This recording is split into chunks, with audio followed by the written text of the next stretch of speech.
Top of the morning from the newsroom of Regional Radio and DeWittDailyNews.com. I'm Seth Lawrence with this expanded 8 o'clock newscast. The busy boating season is right around the corner, and the Department of Natural Resources officials are reminding there is an entrance of Clinton Lake that is closed this summer. On the WHOW Morning Show Tuesday, DNR Conservation Police Officer Noah Workman told Regional Radio the west side boat access is being worked on for the summer. Clinton Lake is starting to hop. The weather's starting to break. We're starting to see more boat trailers out there. Starting to see more fishermen. Kind of want to put out west side. Our boat ramp on west side is closed. It's going to be closed for the summer. Undetermined amount of time. They're doing construction and rebuilding it, putting new docks, stuff like that. So they've got it all blocked off. It's very well. 5 barricades, signs, chains.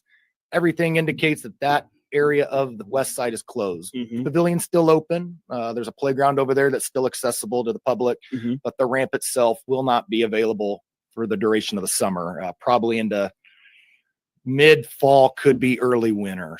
When it opens, They're hoping to have it done by the fall. Putting in new docks, and I don't know if they're doing construction to the actual ramp itself or not, but I know docks, that dock gets beat by the wind on a yearly basis, and I want to say that dock floated down the spillway, and so it's been without a dock for a little bit of time, and they finally got the approval and everything, and they're getting a new one.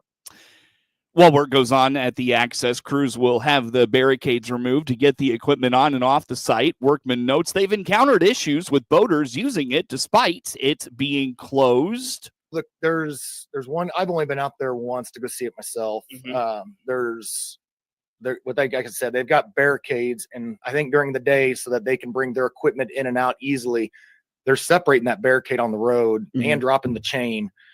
And that's where I think they've complained to me that they've had the public has come in and tried to use the ramp or come in for whatever reason. Okay. And he said, I don't know how else to indicate that it's closed, but it is going to be closed. Officer Workman also notes with the busy boating season about to kick off, they hope boaters will find alternate ways to get their boats on and off the water this summer. Put June 28th on your calendar for an electronic recycling event in Clinton from 9 a.m. to noon at 101 East Washington Street on June 28th.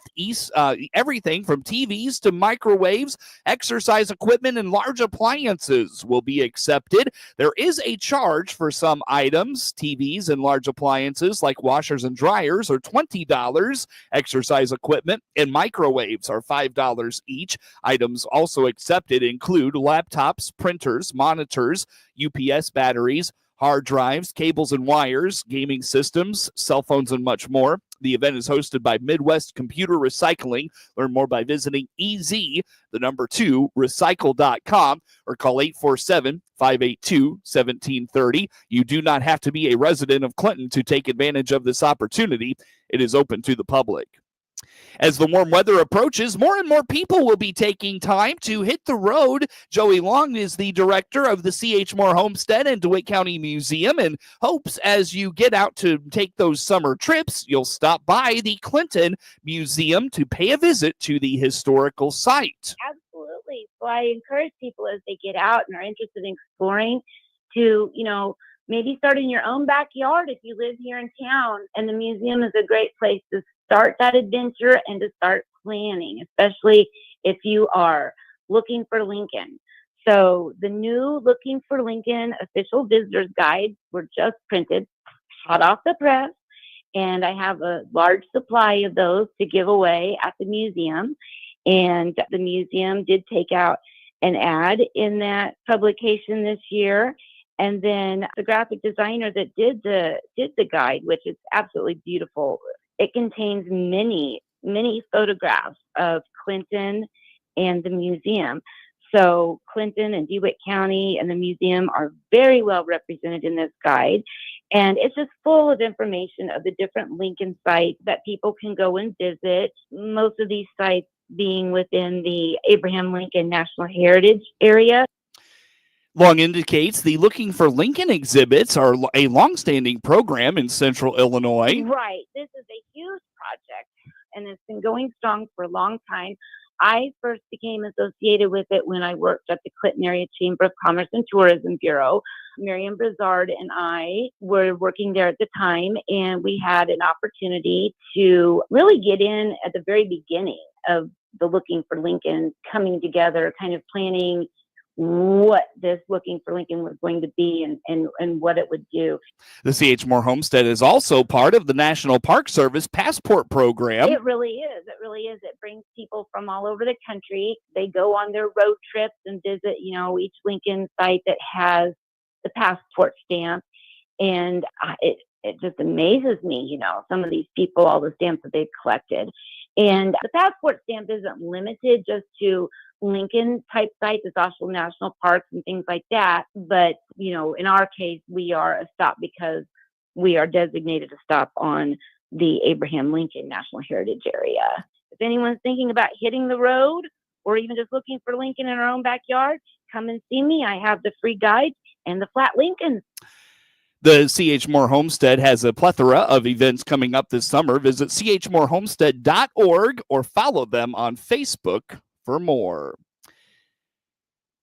This spring has certainly had its up and downs when it comes to weather. However, it appears relief is on its way. Ed Shimon at the National Weather Service in Lincoln says the highs through May are trending above average, and paired with equal chances of above or below average precipitation, it should shape up for good weather for planters and producers. Yeah, after we get this storm system out of the way, it looks like we're going to be decent the rest of this week. And then, starting May, by the end of the week, we're into May. So temperatures will be above normal through that whole time. It doesn't look like really, we average around 69 for a high by the end of the month here. So that's going to continue actually in the outlooks through the first week of May, above normal temps, a little bit above normal precip in there in the first week of May. But then the middle of the month of May, actually, we're trending towards above normal temperatures through the whole month, but then equal chances of above or below normal precip beyond that. So as the month passes and the days pass, we should start to see more and more daylight hours. This summer will hold more of the same when it comes to those above average temperatures. However, precipitation is also looking slightly below normal. Get news anytime from your computer or mobile device at DeWittDailyNews.com. Local sports is next. Serve Pro of Piatt-DeWitt County's for fire and water restoration, reconstruction, and now duct cleaning to keep your air healthy. Find out how they can help you by clicking their icon at DeWittDailyNews.com. Netflix buffering, YouTube spinning, devices not connecting, Zoom calls dropping. It's frustrating. Let's end your frustration by signing up for fiber internet in Clinton. Click the Connexus icon at DeWittDailyNews.com. Sale would be unlawful. With SRN Sports, I'm Andrew Stewart. Yesterday's NBA playoff game winners, Tyrese Halliburton and the Indiana Pacers, stole one from the Milwaukee Bucks.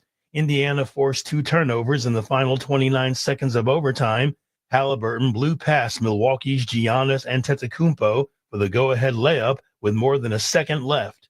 Halliburton helped his Pacers top the Bucks 119-118 for the 4-1 series win. The Pacers closed the game with an 8-0 run over the final 40 seconds of overtime to eliminate the Bucks in the first round for the second straight season. Yesterday's other NBA playoff game winners, Detroit, Boston, and Denver. Yesterday's hockey playoff game winners, Ottawa, Carolina, Vegas, and Edmonton. This is SRN Sports. A reinstatement for Pete Rose could be in the works after a meeting between baseball's commissioner and the president. Baseball Commissioner Rob Manfred said he discussed Pete Rose with President Donald Trump at a meeting weeks ago, and he plans to rule on a request to end the sport's permanent ban of the career hits leader who died in September. Speaking at a meeting of the Associated Press sports editors, Manfred said he and Trump have discussed several issues, including Manfred's concerns over how Trump's immigration policies could impact players from foreign countries. That's correspondent Gettin Coolball reporting. Meanwhile, yesterday's baseball winners in the National League, the Cubs, the Mets, Philadelphia, Atlanta, San Diego, and the Dodgers. American League winners, Cleveland, the Yankees, Boston, Kansas City, Texas, Houston, and Seattle. With sports, I'm Andrew Stewart.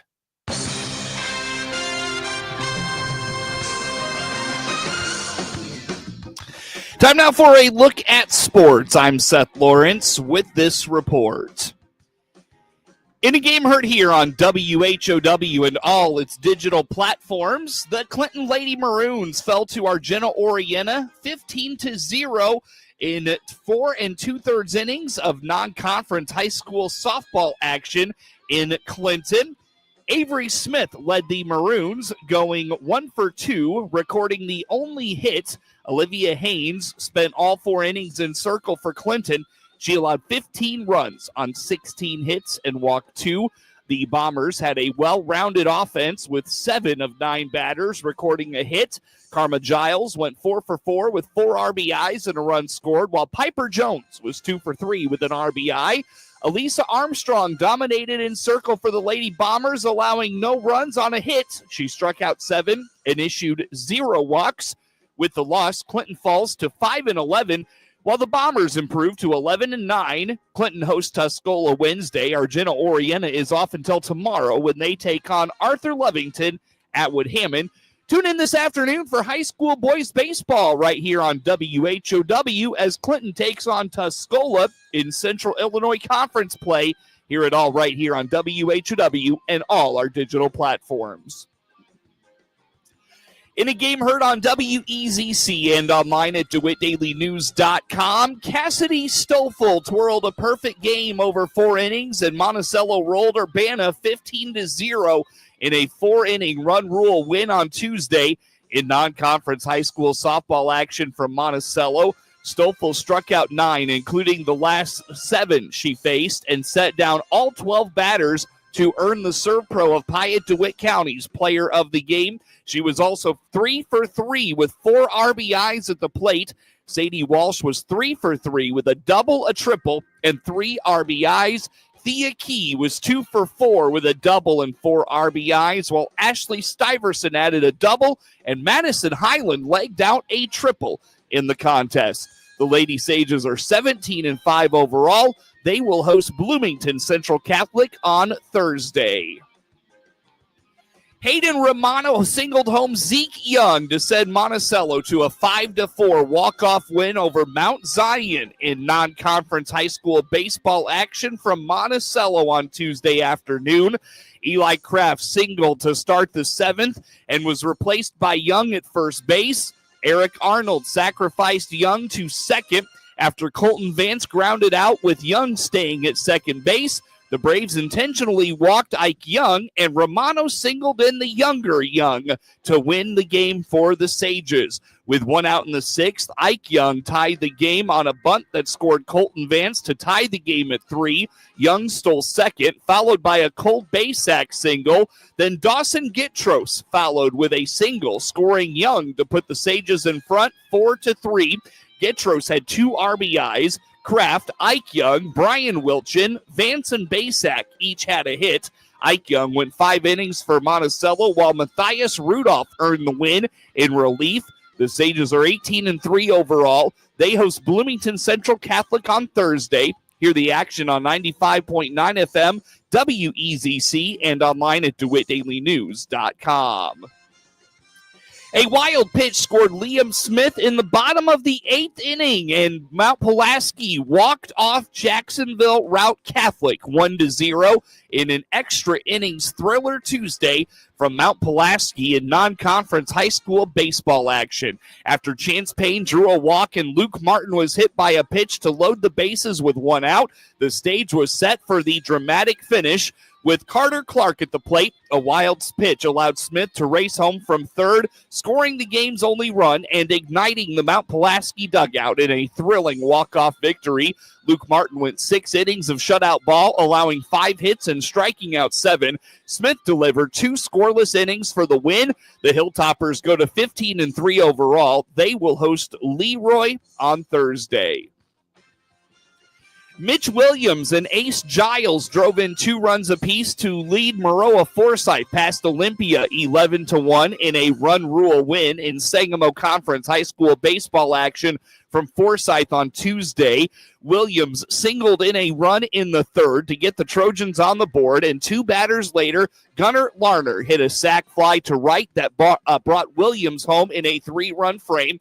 In the fifth, Williams doubled in a run to put Maroa-Forsyth up 10-1, and Giles ended the game with a single to center that scored Williams and gave the Trojans the 10-run rule win. Williams led the charge for the Trojans, going 3 for 4 with 2 RBIs, while Giles was 1 for 2 with 2 RBIs. Cooper Weiss was 2 for 2 with a double and drove in 2. Grady Rose drove in 2 runs for the Trojans as well. Caden Rose earned the win on the mound, tossing 5 innings and allowing just 1 run on 6 hits while striking out 4. Maroa-Forsyth is 13-5 overall and 4-1 in the Sangamo. They visit Argenta-Oreana on Thursday. Morton blanked Lincoln 4-0 in non-conference high school baseball action on Tuesday from Lincoln High School. Lincoln tallied just 5 hits in the game. Drew Hayes led the Rail Splitters, going 2 for 3. Ashton Corley, Austin Lucas, and Jaden Goley had hits for the Rail Splitters. Lincoln drops to 6-12 overall. They're back in action Friday on the road in Metamora. Hayworth topped Illini Central 8-5 in non-conference high school softball action from Hayworth on Tuesday. The Lady Hornets jumped out to an early lead in the bottom of the first when Gabby Dow connected for a 3-run homer, scoring Sydney Ditchin and Ellison Loudenberg. They added another run in the bottom of the second, and Sydney Ditchin doubled to right to bring home Lauren Streams. In the bottom of the fourth, Sydney Ditchin connected again for a 2-run homer to right, scoring Palin Williams. Ditchin was 2 for 3 with a double and a home run, totaling 4 RBIs. Haley Rogers was 2 for 2 with a double. Dow pitched a complete game for Hayworth, earning the win in Circle. The Lady Hornets improved to 7-10 overall and host Tri-Valley on Thursday. Olympia shut out Maroa-Forsyth 8-0 in Sangamo Conference High School softball action Tuesday from Forsyth. The Lady Spartans scored 2 runs in the first inning, 4 in the second, and secured a comfortable lead early. The Lady Trojans managed just 5 hits in the game. Adeline Simmons had 2. Maroa-Forsyth drops to 9-7 overall and 3-3 in the Sangamo. They'll visit Auburn on Thursday. Caleb Durbin hit a 2-run single in a Milwaukee 4-run 6th inning, helping the Brewers beat the Sox 7-2 on Tuesday night. The White Sox opened their 6-game homestand with back-to-back jacks by Andrew Benintendi and Luis Robert. 4 wins as Benintendi hits a line shot toward the corner, and it's a home run to right. Robert gets a hold of one high and deep left center. And they've gone back-to-back. It's 2-1. But the early inning pop was not enough as Sox pitching issued 10 free passes along with 2 bean batters, and the Brewers took the first of a 3-game set 7-2 on Dog Night at Ray Field. I'm Jeff Meller, and I'll have your pregame coverage for game number 2 on Tuesday against Milwaukee at 6 p.m. on the ESPN 1000 Hard Rock Casino White Sox Network. And the Sox return to the WHOW airwaves on Friday. Saya Suzuki hit a 2-run homer and fell a single shy of the cycle as the Cubs went deep 4 times in a 9-0 win over the Pirates Tuesday night. Shota Imanaga gave up 6 hits with 3 strikeouts and 5 scoreless innings before leaving with leg cramps after a leadoff double from Andrew McCutcheon in the 6th. Imanaga said he felt fine after the game and expects to make his next start. Suzuki followed with an RBI single from Kyle Tucker with his 7th homer of the season, pushing the lead to 7-0 in the 7th. His double with 2 outs in the 4th was the first off Pirate starter Andrew Haney. He led off the 9th with a triple and scored on a single from Carson Kelly. Kelly followed Suzuki's double in the 4th with a 418-foot drive to the left field bleachers, and Pete Crow Armstrong doubled the lead in the 5th on a 2-run homer. Dansby Swanson added a solo shot in the 8th. Haney extended his career-long streak to 20 innings before Kelly's homer. He allowed 4 runs on 5 hits in 4 and 2/3 innings. O'Neal Cruz walked to load the bases for Pittsburgh with 2 outs in the 5th, but Imanaga struck out Brian Reynolds on 3 pitches. Cruz made a leaping grab in center for the 2nd out in the 4th to rob Tucker and keep Haney perfect. That ended when Suzuki doubled and Kelly homered. Haney gave up 2 more runs in the next inning on the Crow Armstrong homer and was pulled after loading the bases with a pair of 2-out walks. The Cubs lead the majors with 181 runs through 30 games and have scored at least 6 runs in 12 of 23 in April. Left-hander Matthew Boyd takes the mound for Chicago Wednesday opposite Carmen Molodzinski for the Pirates. Tuesday's game between St. Louis and Cincinnati was postponed due to weather on Tuesday. The teams will play a day-night doubleheader today. St. Louis's Tuesday night's game was called off about an hour before the scheduled first pitch of 6:40. Wednesday's first game is scheduled for 12:40 and the second 6:40. Brady Singer starts the opener for the Reds. Terry Francona, the manager of the Reds, has not announced a starter for the nightcap, while Miles Michaelis will start in the opener and Steven Matz gets the ball in the second game. Cincinnati has won 5 straight and was held without one of its biggest bats Tuesday after Austin Hayes tweaked a hamstring running the bases in the 6th inning Monday in a 3-1 win over the Cardinals. The results of the MRI for Hayes were pending. Get sports anytime from your computer or mobile device at DeWittDailyNews.com.